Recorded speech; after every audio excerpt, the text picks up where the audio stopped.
এটা কি আপনার প্রথম বিয়ে? বর্তমানে কোনো গার্লফ্রেন্ড আছে? ড্রিঙ্ক করেন? নাইট ক্লাবে যান? আপনার কি এইচআইভি আছে? প্রথম দেখায় কোনো হাই হ্যালো না করে সরাসরি এম্বারেসিং কোশ্চেন করবেন সেটা বুঝতে পারিনি। আল্লাহ তুমি লিতু বৌমার মনটা নরম কইরা দিও।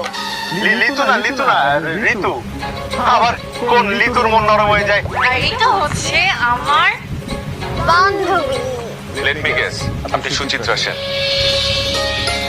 ওনার নাম মেঘ, উনি কানাডায় থাকেন। আমাদের মধ্যে বিয়ের কথাবার্তা চলছে। তুমি যদি ওভাবে তাকিয়ে থাকো প্রেম ভরা একদিনে কারোর সাথে দেখা করে কয়েক মিনিট কথা বলে কি বোঝা যায় যে সে কেমন মানুষ? চোখে দেখো আমি না আমার মধ্যে এমন কি আছে যে আপনার আমাকে বিয়ে করতে হবে? দেখেন, আপনি যা ইচ্ছা বলতে পারেন, তোমার হাত আমি জানি যে আপনি আমার প্রথম প্রেম। আমাদের মধ্যে প্রেম হলো কবে?